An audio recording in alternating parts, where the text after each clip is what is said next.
কোনো সেন্টেন্সে নির্দিষ্ট সাবজেক্টের সাথে নির্দিষ্ট ভার্ব ফর্ম ব্যবহার করার নিয়মকে সাবজেক্ট ভার্ব এগ্রিমেন্ট বলে। কোনো সেন্টেন্সে নির্দিষ্ট সাবজেক্টের সাথে নির্দিষ্ট ভার্ব ফর্ম ব্যবহার করার নিয়মকে সাবজেক্ট ভার্ব এগ্রিমেন্ট বলে। Rules of subject verb agreement. 1 নম্বর নিয়ম, সাবজেক্ট এবং ভার্ব উভয়কেই সিঙ্গুলার অথবা প্লুরাল হতে হবে। যেমন he speaks English, they speak English. 2 number নিয়ম, কিছু ওয়ার্ড বা ওয়ার্ডস সাবজেক্ট এবং ভার্ব এর মাঝখানে বসে সাবজেক্ট সম্বন্ধে কিছু বলে, কিন্তু এরা সাবজেক্ট ভার্ব এগ্রিমেন্টে কোনো প্রভাব ফেলে না। কিছু ওয়ার্ড বা ওয়ার্ডস সাবজেক্ট এবং ভার্বের মাঝখানে বসে সাবজেক্ট সম্বন্ধে কিছু বলে, কিন্তু এরা সাবজেক্ট ভার্ব এগ্রিমেন্টে কোনো প্রভাব ফেলে না। যেমন the boy in the field runs in the sun, they wearing blue shirt go to the club. 3 নম্বর নিয়ম, সাবজেক্ট সাধারণত প্রিপোজিশনাল ফ্রেজের আগে বসে। যেমন a bunch of sticks is on the floor, a bunch of flowers is spreading sweet smell. 4 নম্বর নিয়ম, দুটি সিঙ্গুলার সাবজেক্ট যখন অর, আইদার অর বা নাইদার নর দ্বারা যুক্ত হয়ে থাকে তখন সিঙ্গুলার ভার্ব হয়। দুটি সিঙ্গুলার ভার্ব যখন অর, আইদার অর বা নাইদার অর দ্বারা যুক্ত হয়ে থাকে তখন সিঙ্গুলার ভার্ব হয়। যেমন Ram or Shyam is coming today, either Kamal or Naresh is coming. 5 নম্বর নিয়ম, কোনো বাক্যে অর, আইদার অর বা নাইদার নর থাকলে ভার্ব নিকটবর্তী নাউন বা প্রনাউনকে অনুসরণ করে। কোনো বাক্যে অর, আইদার অর বা নাইদার নর থাকলে ভার্ব নিকটবর্তী নাউন বা প্রনাউনকে অনুসরণ করে।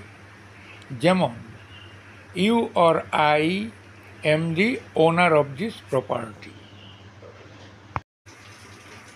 either you or he has done the work, neither he nor I have done this, neither she, her friends, nor I am telling it। 6 নম্বর নিয়ম, দুইটি সাবজেক্ট যদি প্লুরাল হয় এবং এন্ড, অর, নর, নাইদার নর, either or, not only but also দ্বারা যুক্ত থাকে তাহলে ভার্বটি প্লুরাল হয়। দুইটি সাবজেক্ট যদি প্লুরাল হয় এবং এন্ড, অর, নর, নাইদার নর, either or, not only but also দ্বারা যুক্ত থাকে তাহলে ভার্বটি প্লুরাল হয়। যেমন men and women are human beings, either they or we are happy, not only the rich but also the poor are happy। 7 নম্বর নিয়ম, কিছু শব্দ বাক্যে সাবজেক্ট এবং ভার্বকে বিচ্ছিন্ন করে, কিন্তু তারা সাবজেক্ট বা ভার্বের অংশ নয়। যেমন along with, as well as, besides, not, etcetera. কিছু শব্দ বাক্যে সাবজেক্ট এবং ভার্বকে বিচ্ছিন্ন করে, কিন্তু তারা সাবজেক্ট বা ভার্বের অংশ নয়। যেমন along with, as well as, besides, not, etcetera. যেমন he along with his brother is going to school, excitement as well as nervousness is the cause of failure. 8 নম্বর নিয়ম, বাক্যে ব্র্যাকেটের মধ্যে থাকা শব্দসমূহ সাবজেক্টের অংশ নয়। বাক্যে ব্র্যাকেটের মধ্যে থাকা শব্দসমূহ সাবজেক্টের অংশ নয়। যেমন কমল and his companions is rational, president and his party visits the village. 9 নম্বর নিয়ম, কোনো বাক্য হিয়ার অথবা দেয়ার দিয়ে শুরু হলে সর্বদাই সাবজেক্ট অনুযায়ী ভার্ব ব্যবহৃত হয়। কোনো বাক্য হিয়ার অথবা দেয়ার দিয়ে শুরু হলে সর্বদাই সাবজেক্ট অনুযায়ী ভার্ব ব্যবহৃত হয়। যেমন, there is a point to mark, here are the things you wanted. 10 number নিয়ম, সাবজেক্টের পূর্বে ইচ, এভরি বা নো থাকলে ভার্ব সিঙ্গুলার হয়। সাবজেক্টের পূর্বে ইচ, এভরি বা নো থাকলে ভার্ব সিঙ্গুলার হয়। যেমন, each of the boys has a school dress, every boy and girl is doing homeworks, no smoking is allowed here. 11 number নিয়ম, যদি কোনো বাক্য সাম, অল, হাফ, নান বা মোর দিয়ে শুরু হয় তবে ভার্ব প্রিপোজিশনের অবজেক্টের উপর নির্ভর করে। যদি কোনো বাক্য সাম, অল, হাফ, নান বা মোর দিয়ে শুরু হয় তবে ভার্ব প্রিপোজিশনের অবজেক্টের উপর নির্ভর করে। যেমন, some of the boys are happy, all of the boys are meritorious, half of the fruits are rotten, none of the girls were happy। 12 নম্বর নিয়ম, বাক্যে পরিমাপ এবং সময়ের ক্ষেত্রে সিঙ্গুলার ভার্ব ব্যবহৃত হয়। বাক্যে পরিমাপ এবং সময়ের ক্ষেত্রে সিঙ্গুলার ভার্ব ব্যবহৃত হয়।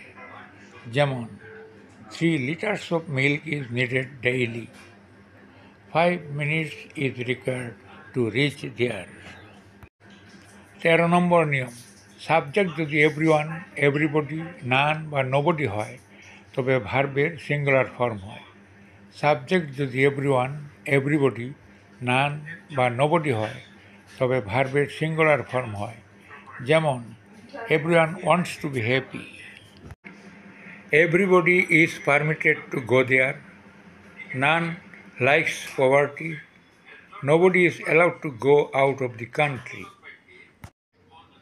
14 নম্বর নিয়ম, few, all, many, both, several এবং সাম যদি সাবজেক্ট হয় তবে ভার্বের প্লুরাল ফর্ম হয়।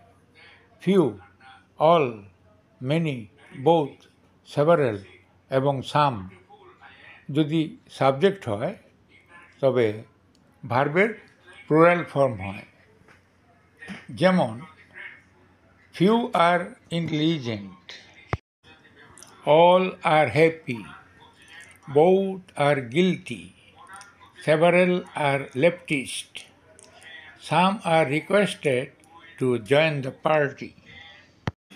15 নম্বর নিয়ম, বাক্যে সাবজেক্ট যদি জিরান্ট অথবা ইনফিনিটিভ হয় তবে ভার্বের সিঙ্গুলার ফর্ম হয়। বাক্যে সাবজেক্ট যদি জিরান্ট অথবা ইনফিনিটিভ হয় তবে ভার্বের সিঙ্গুলার ফর্ম হয়। যেমন, running is a good exercise, to walk in the sun is bad for health. 16 number নিয়ম, সাবজেক্ট যদি কালেকটিভ নাউন হয় তবে ভার্বের সিঙ্গুলার ফর্ম হয়। সাবজেক্ট যদি কালেকটিভ নাউন হয় তবে ভার্বের সিঙ্গুলার ফর্ম হয়। যেমন, the class is of junior students, the crowd is full of poor people. 17 number নিয়ম, কোনো বই বা সিনেমার নাম সাবজেক্ট হলে ভার্বের সিঙ্গুলার ফর্ম হয়। কোনো বই বা সিনেমার নাম সাবজেক্ট হলে ভার্বের সিঙ্গুলার ফর্ম হয়। যেমন, Pather Panchali is a novel, হীরক রাজার দেশে ইজ এ মুভি। 18 নম্বর নিয়ম, বাক্যে যদি একটি পজিটিভ ও একটি নেগেটিভ সাবজেক্ট থাকে তবে ভার্ব পজিটিভ সাবজেক্ট অনুসারে হবে। বাক্যে যদি একটি পজিটিভ ও একটি নেগেটিভ সাবজেক্ট থাকে তবে ভার্ব পজিটিভ সাবজেক্ট অনুসারে হবে। যেমন, not the students but the teacher teachers in a class, the players but not the captain play in the ground. আজকের মতো এখানেই শেষ করছি। Thanks for watching the video.